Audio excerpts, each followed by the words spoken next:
Hello and welcome to another episode of the Alnwick Castle Podcast. I'm Daniel Watkins.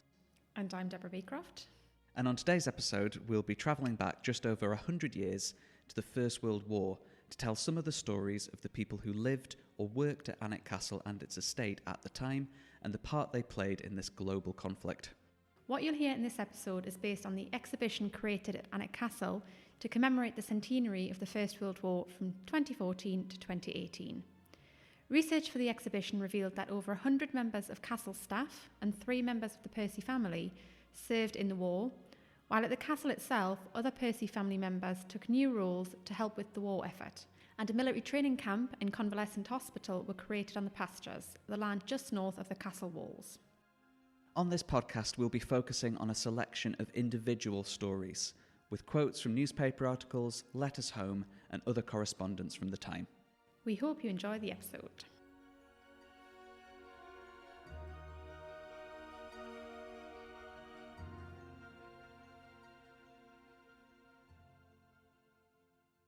Lord William Percy, a younger son of the Duke of Northumberland, was on an ornithological expedition in Siberia when his ship's radio picked up parts of a transmission that suggested Britain was at war. William hurried back from the Arctic to join his regiment, the Grenadier Guards. He served for 5 months on the front lines in France, and his letters give an eyewitness account of life in the trenches. As William put it, "My point of view is restricted to a certain area of ploughed fields knee-deep in sticky clay, intersected with trenches full of water."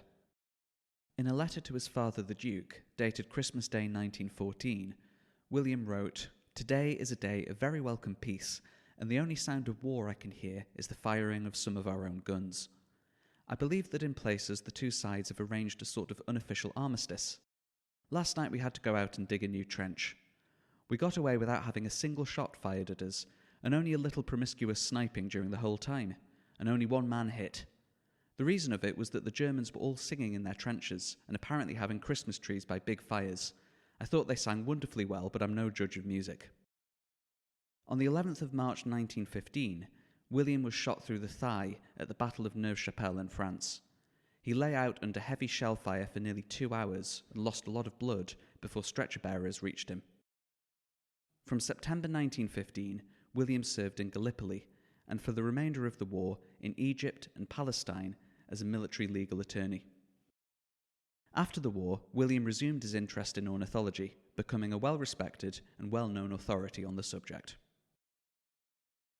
James Burns had retired from the army in 1907.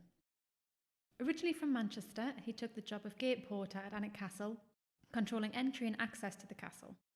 He re-enlisted with the Northumberland Fusiliers in 1914 and served as a quartermaster sergeant in France until at age 51 he was considered too old for active service and was sent to Yorkshire to work at the officers' command depots.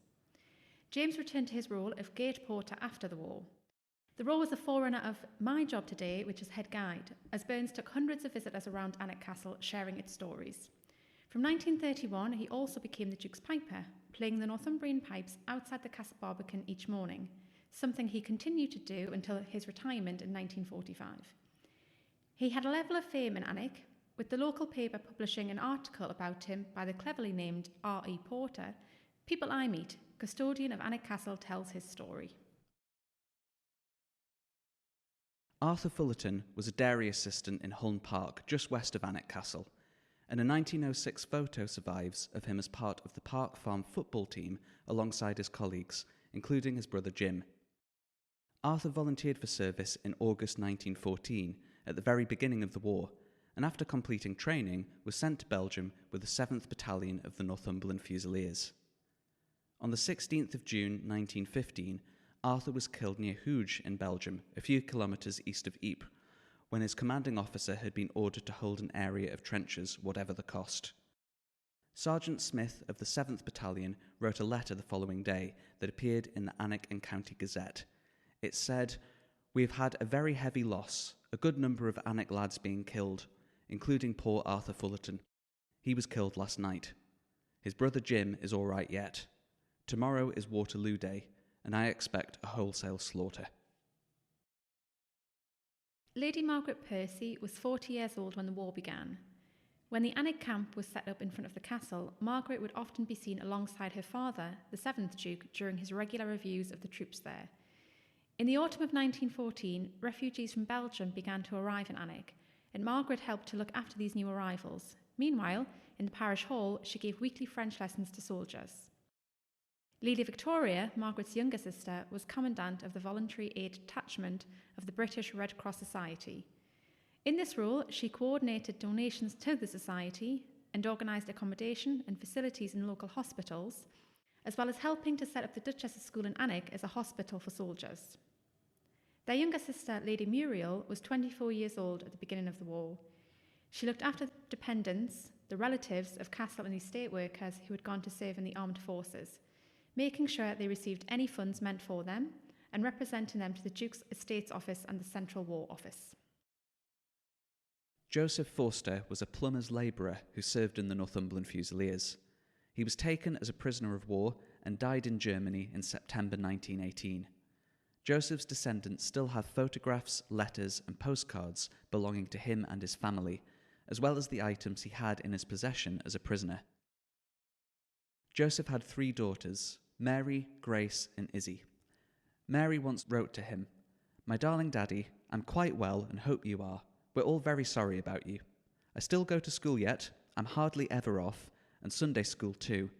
I've got another little kitten. I've not much to tell you just now, so I will close. From your loving daughter Mary. We pray for you every night."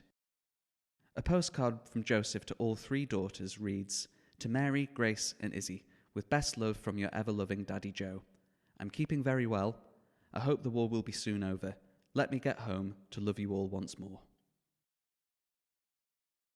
Frederick Eli Silk was born in 1861 and had already had a long naval career, including serving on the Royal Yacht, before becoming a lodgekeeper on the Duke of Northumberland's estates and taking on the role of telephone exchange attendant. In 1914, Frederick was 53 and was called up as a reservist to serve at the Royal Naval Barracks in Portsmouth. The barracks could house up to 14,000 people, who all needed to be fed and kept busy. Mr. Silk showed films 4 nights a week in the barracks gym, which could seat 4,000 people. After the war, he returned to Alnwick and resumed his role as lodgekeeper. He kept it up until his retirement in 1956 when he was 95 years old and spent his remaining years writing a memoir. Algernon Bobby Percy was born in 1884 and had grown up with various health issues which led to him being educated at home in Warwickshire. When the war began, he enlisted and was thrilled to gain a commission in the Royal Naval Reserve. He wrote an excited letter to his uncle, the 7th Duke. "My dear Uncle Henry, I don't know whether you've heard that I'm off with Sutherland as an RNR sub-lieutenant. I joined at Portsmouth last night and we brace after we get our orders today. I think it is by no manner of means a hazardous expedition and I'm very lucky to have got it. I really am most lucky, and Father and Mother were quite willing for me to go, and I really think it's the best thing I could do. Your affectionate nephew, Bobby." After a bout of illness in 1915, he was hospitalised and then on sick leave, but Bobby rejoined his ship a few days before the Battle of Jutland in the North Sea on the 31st of May 1916, in which he was killed. From a ship's crew of 1,264, just 18 survived. One survivor of the battle, Peregrine Dearden, later wrote to Bobby's father, "I'm writing to you now to endeavour to give you the very last news of your unfortunate son who was in the water with me after the ship had gone down. He had been slightly wounded in the forehead when the ship blew up altogether the second time and went under. He had a life-saving waistcoat on, and so it was almost certain, I believed, that he would be saved if anyone was. After a time, everyone became rather affected by oil fuel fumes. The last thing I can remember clearly was your son offering to give me his life-saving waistcoat, for which kindly meant action I shall never forget him, although I had only known him a few days." Bobby's body was recovered off the coast of Norway in late June 1916. He was identified by his initials on the signet ring he wore. Joseph Potts from Acklington in Northumberland began working in the stables at Alnwick Castle in 1904, around the time that the first cars arrived at the castle. By 1914, 10 years later, Joseph was one of the castle's 4 chauffeurs in what was now called the Stables and Motors Department. 7 members of this department enlisted during the war. 1 joined the Veterinary Corps, and 6, including Joseph, joined the Army Service Corps. responsible for organising supply to the troops on the front line. Potts enlisted in December 1915, serving in France and Italy.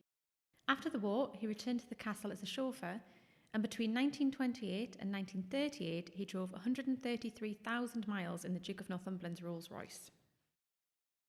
Robert Delgado Crystal was a woods foreman in Alnwick, though born in northeast Scotland, and was among the first troops in Belgium at the beginning of the war. He wrote back to his manager, the estate's head forester, and said, "We had it, hard fighting. It was terrible, and I do not know yet how I got through. I suppose I have God to thank.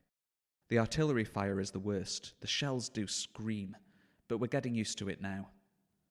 Robert survived throughout the war, including wounds to his arm in 1915, and appeared in newspaper clippings with titles like The Experiences of an Alnwick Trooper. On the 8th of November 1918, Robert was killed in a railway accident, 3 days before the end of the war. Lord Alan Ian Percy, the son and heir to the 7th Duke of Northumberland, was in his mid-30s at the outbreak of war. He had already had a military career, including a period as ADC to the Governor-General of Canada, but in 1914 he joined the Grenadier Guards and was employed on the General Staff in France. For the first 2 years of the war, he acted as an official eyewitness, serving in the intelligence department and supplying battlefront descriptions to newspapers. His letters to his father reveal more candid opinions on the war and how it was progressing. On 23rd of October 1914, "I am afraid you must have got a very false idea of this war if you think we have licked the Germans. It is always best to say things as they really are and not as the Daily Mail would have us believe them." On 9th November 1914, it is certainly the most horrible form of warfare the world has ever seen, and to think that a few months ago we were boasting of our civilization. On 5th December 1914, trench warfare seems to me to be very pointless. It is siege warfare for no object, because at the best you can only gain a few hundred yards, and you are no better off when you have done it. On 16th February 1915, war is so awful that nobody will have any desire for it after this. On 13th of March 1915, the ghastliness of this war passes all one has ever dreamt of. On 21st of March 1915, of course the soldiers and sailors will have to pay, although every politician ought to be hung as a murderer. 6 months before the end of the war, Alan's father died and he became 8th Duke, holding the title until his own death in 1930.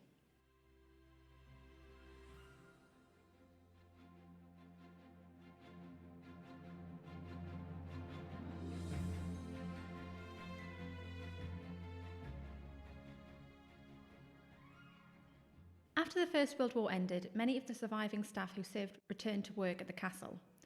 The Alnwick camp's activities began to slow and then stop, and a Roll of Honour was created for the estate, naming most, though not all, of the people who had fought. A century later, the Roll of Honour is still displayed in the estate office at Alnwick Castle.